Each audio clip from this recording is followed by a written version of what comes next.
केडगाव येथे नगरसेवक सुनील त्रिंबके यांच्यासह 4 जण अपघातात जखमी। केडगाव येथे नगरसेवक सुनील त्रिंबके यांच्यासह 4 जण अपघातात जखमी। नगरसेवक सुनील त्रिंबके यांच्या साई संघर्ष प्रतिष्ठानच्या वतीने गणपतीपुळे आणि कोकण यात्रा प्रभाग क्रमांक 2 मधील नागरिकांसाठी आयोजित करण्यात आली। 2 दिवसापूर्वी प्रभाग 2 मधील नागरिक जवळपास 37 ट्रॅव्हल बसने गणपतीपुळे आणि कोकण यात्रेच्या नगरसेवक सुनील त्रिंबके यांच्या माध्यमातून रवाना झाले। त्यांच्यासोबत सुनील त्रिंबके आणि त्यांचे इतर सहकारी कारसह या ट्रॅव्हल्स वाहनासोबत होते। यात्रा आटपून परतत असताना पुण्याजवळ केडगाव चौफुली येथे नगरसेवक सुनील त्रिंबके यांच्या कारचा अपघात झाला असून त्यात 4 जण जखमी झालेत। सुनील त्रिंबके आणि अजून एक व्यक्ती यांना मार लागल्याने पुण्यातील रुबी रुग्णालयात उपचारासाठी दाखल करण्यात आले।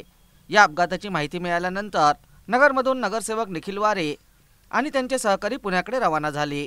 सुनील त्रिंबके यांची तब्येत चिंताजनक नसल्याची माहिती नगरसेवक निखिल वारे यांनी दिली।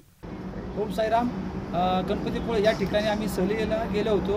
त्यावेळेस येताना माननीय नगरसेवक सुनील त्रिंबके व आमच्याकडे छोटासा अपघात झालेला आहे। त्या अपघातामध्ये कोणालाही जास्त प्रकारे लागले गेलेले नाही आहे। सर्वजण सुखरूप आहेत। साईबाबा कृपाने व आपल्या सर्वांच्या आशीर्वादाने सर्वजण सुखरूप आहेत, त्यामुळे काळजी करण्यासारखे काही नाही आहे। ओम साईराम।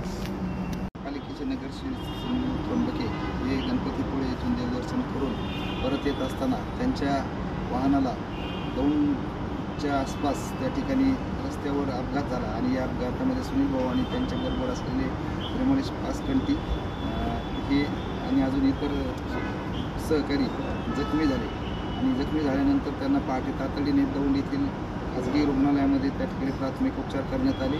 त्यानंतर त्यांना तातडीने रुबी हॉल येथे पुण्याला शिफ्ट केलं।